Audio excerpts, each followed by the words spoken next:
एक बार फिर आपका बहुत बहुत स्वागत है हमारे इस खास कार्यक्रम में। आप राजनीति से संत समाज में आए, संत समाज से फिर राजनीति में जा रहे हैं। कांग्रेस में आप पहले थे, ये पूरा किस्सा क्या है? प्रसून जी, क्या राजनीति में रहना गलत है या क्या राजनीति से संत बनना गलत है? हर व्यक्ति का एक अतीत होता है और हर व्यक्ति का एक वर्तमान होता है। क्यों अतीत पे बातें करते हो? मैं कहाँ पढ़ा, मैंने संभल में शिक्षा ली, संभल में मेरा जन्म हुआ, एक किसान परिवार में, जमींदार परिवार में, ब्राह्मण परिवार में मेरा जन्म हुआ। उसके बाद मैंने शिक्षा दीक्षा मेरी सब संभल में हुई, गाज़ियाबाद हुई, दिल्ली हुई। मैंने एमए पॉलिटिकल साइंस गाज़ियाबाद से किया। उसके बाद राजनीति में मैं कई पदों पे रहा। उसके बाद परमात्मा की कृपा हुई, आनंद एकदम बरसा, मैं आध्यात्म के पथ पे चल पड़ा। इसमें गुनाह क्या है? राजीव गांधी जी के करीबी थे, जितेंद्र प्रसाद जी के करीबी थे आप? बिल्कुल, जितेंद्र प्रसाद जी के, राजेश पायलट जी के, माधवराव सिंधिया जी के, सलमान खुर्शीद जी के। नहीं, सलमान खुर्शीद जी पे मैं टोकूंगा आपका उनसे मतभेद रहा। किस बात पे मतभेद हुआ था? वो पुरानी बातें हैं। आज तो सलमान साहब हमारे आश्रम आते हैं, कल्की धाम आते हैं। मैं तो दुआ करता हूँ, भगवान से प्रार्थना करता हूँ। विरोध किस बात पे था उनसे? उनको भी शक्ति, साहस, संयम और सद्बुद्धि दे कि वो गंगा के काम में जुड़ जाएं।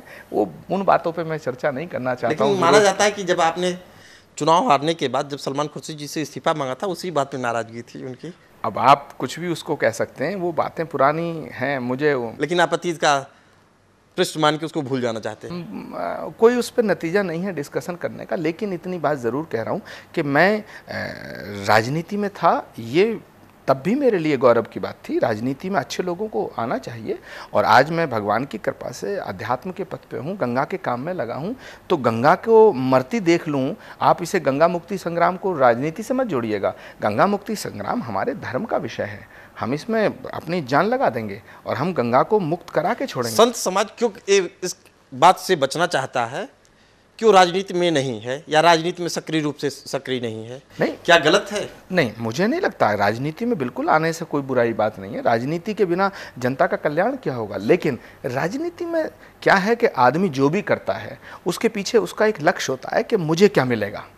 जैसे जनता के बीच में जाता है तो वो जनता से अपेक्षा करता है। संत में और राजनीति में ज़्यादा बड़ा अंतर नहीं है। जो राजनीतिक व्यक्ति है वो भी जनता के काम आता है और जो संत महापुरुष हैं वो भी परमार्थ के कारण साधु धरो शरीर। वो बिल्कुल क्लियर कट मैसेज है कि परमार्थ हमारी बुनियाद है। मगर राजनीतिक व्यक्ति जो करता है उससे उसकी अपेक्षाएं होती हैं। संत जो करता है उसकी कोई अपेक्षा नहीं होती है। बस ये अंतर है। बाकी जनता से राजनीतिक व्यक्ति भी जुड़ा रहता है, हम भी जुड़ा रहे हैं, हम भी जुड़े हैं, आज भी जुड़े हैं। प्रवचन होते हैं, भजन होते हैं, संसार में हैं, तो बिना राजनीति के कहाँ अलग रह सकते हैं? तो संत राजनीति से बिदकते हैं, मैं इसमें सहमत नहीं हूँ।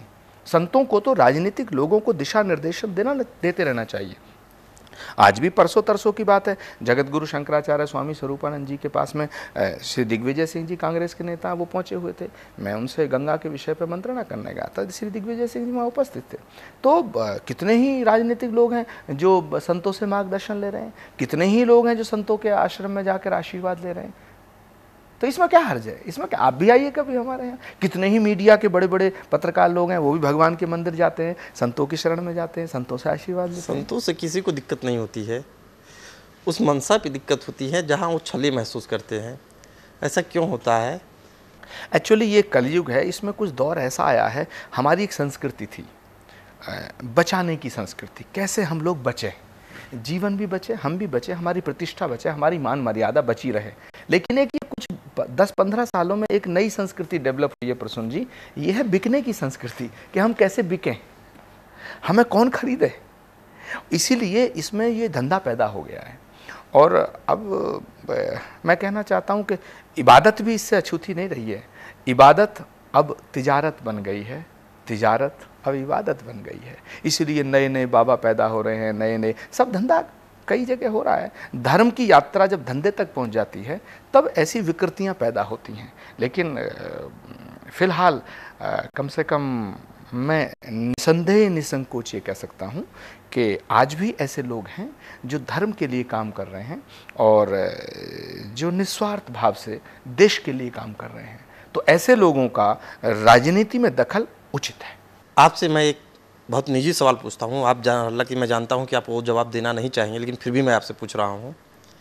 राजनीति से एक संत बनने के दौर में मन में क्या वो उथल पुथल रही जिससे आप संत बने, और क्या चीज़ें प्रभावित की कि आप फिर ये राजनीति को त्याग कर संत बन गए? देखिए, राजनीति में जब हम रहे हैं तो हमारी एक विचारधारा होती है, एक पार्टी जिसमें हम राजनीति कर रहे होते हैं, पार्टी की लाइन होती है।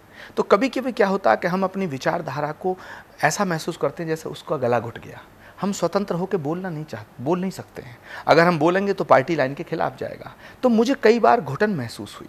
मैं कोई स्टेटमेंट देता था, नेतागण कुछ कहते थे कि नहीं ये तो पार्टी लाइन के खिलाफ है ना। तो ऐसे ही कई मुद्दे आए, कई मोड़ आए। तो जहां हम छोटा सा जीवन है, इसमें स्वच्छंद आनंदित होकर के, स्वतंत्र होकर के अगर ना जी सकें तो हमारा जीवन क्या। इसलिए मुझे लगा कि मेरा पथ ये नहीं है। जनता का काम करना है, समाज का काम करना है, राष्ट्र का काम करना है। आप 1.5 साल तक अज्ञातवास में रहे, क्या कोई आध्यात्मिक अनुभूति हुई?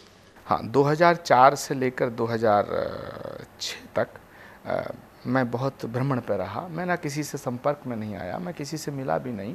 मैं अचानक ही चला गया और मैं गंगोत्री, उत्तरकाशी, मुझे गंगा ने बड़ा प्रभावित किया। उत्तरकाशी ने, गंगोत्री ने, उधर बद्रीनाथ, केदारनाथ, पहाड़ों ने, नेचर ने। और नेचर प्रभावित करती है, नेचर खींचती है। और उस नेचर को, उस प्रकृति को हम बर्बाद कर रहे हैं। तो कलयुग जो है, कलयुग क्या है, कलयुग में प्रकृति ने आपको क्या संदेश दिया? प्रकृति ने संदेश जो दिया वो तो आत्म अनुभूतियाँ हैं, उन्हें शेयर कैसे किया जाए। लेकिन इतना मैं कह सकता हूँ कि मैं गंगा के लिए कुछ कर रहा हूँ, ये एक बड़ा विषय नहीं है। मुझ जैसे कितने लोग, हजारों लोग गंगा के प्रति समर्पित हैं। बस मैं भारत की सरकार से और इन राज्यों की सरकारों से ये कहना चाहता हूँ कि चंद पैसों के लिए, चंद अपने स्वार्थों के लिए गंगा की हत्या मत करो, वरना परमात्मा, प्रकृति तुम्हें कभी माफ़ नहीं करेगा। गंगा में सीवर का पानी मिलता है, बाकी नदियों में भी शहरों के गंदे कूड़ा कचरा सब भरा जाता है। क्या विकल्प सोचते हैं आप, क्या होना चाहिए? देखिए, हम तो चाहते हैं कि गंगा में कोई भी शहर का सीवर का पानी ना डाला जाए। और सब देश के तमाम लोगों से मैं हाथ जोड़ के विनती करना चाहता हूँ, तमाम संतों से भी विनती करना चाहता हूँ, क्योंकि गंगा के किनारे जो नगर बसे हुए हैं, लगभग 90 नगर हैं, गंगोत्री से लेके कलकत्ता तक, गंगा सागर तक 90 या उसके आसपास, छोटे बड़े मिला करके, उन सब के गंदे नाले गंगा में पड़ रहे हैं। ये अधर्म भी है और अमानवीय भी है। तो हम चाहते हैं कि उन सीवरेज की और व्यवस्था हो। सरकार से आप इसकी मांग कर रहे हैं? हाँ, एसटीपी लगाए जाएं, और एसटीपी कागज पे ना हो, एसटीपी चलें। सीवरेज ट्रीटमेंट प्लांट जो हैं वो राज्य का विषय हो जाता है। केंद्र कभी राज्य के ऊपर डाल देता है बात को, राज्य कभी केंद्र के ऊपर डाल देते हैं। प्रधानमंत्री बेचारे लाचार हैं, वो कहते हैं गंगा भारत की आत्मा है। अगर राष्ट्रीय नदी घोषित कर दिया तो उस पर तो केंद्र सरकार नहीं, राष्ट्रीय नदी घोषित कर दिया तो उसकी नीति तो बने। राष्ट्रीय ध्वज को अगर कोई छेड़ता है तो उसके खिलाफ दंडात्मक कार्रवाई होती है। राष्ट्रीय पक्षी की हत्या कोई करता है, वध करता है, तो उस पर कार्रवाई है। तो राष्ट्र नदी को कोई मार रहा है, उनके खिलाफ कोई कार्रवाई नहीं है। उसमें कोई कुछ भी कर रहा है उसके खिलाफ। राष्ट्र नीति, देखिए, राष्ट्र नदी की एक नीति बने, नंबर 1। और नंबर 2, हमारी ये भी मांग है, जो हमने प्रधानमंत्री जी से भी हमने कहा था, कि Ganga, national Ganga river basin authority, जिसको NGRBA कहते हैं, उसका गठन हो गया और हजारों करोड़ रुपया उसके बजट में आ गया। लेकिन उस बजट को बंदरबाट किया जा रहा है। प्रैक्टिकली ज़मीनी हकीकत यह है कि गंगा और गंदी होती जा रही है, क्योंकि प्रधानमंत्री जी को समय नहीं है। साल में एक बैठक मुश्किल से NGRBA की होती है, उसको निर्णय कौन करता है? अभी NGRBA का जो अध्यक्ष है वो प्रधानमंत्री जी हैं, लेकिन NGRBA के पास कोई ऑफिस नहीं है, कोई वर्किंग, उसका एक फंक्शनिंग बॉडी नहीं है। तो हम चाहते हैं कि एक आयोग बने, एक ऐसी बॉडी बने जो गंगा को लेके 24 आवर्स काम करे, और हम लोग जागरण करें, और तब लोग मिल करके, सरकार और पूरे भारत के जनमानस जब मिलेगा, तब गंगा बचेगी, गंगा साफ हो जाएगी। जब प्रधानमंत्री साहब की मुलाकात हुई तो ये मुद्दे उठाए आप, क्या बोला उन्होंने? प्रधानमंत्री जी ने कहा कि मैं बहुत जल्दी इस पर फैसला करूंगा। 3 घंटे बैठक चली, 3 घंटे, और उन्होंने कहा कि गंगा आस्था का केंद्र है, इस बात को हम प्रमुखता से ध्यान में रखेंगे।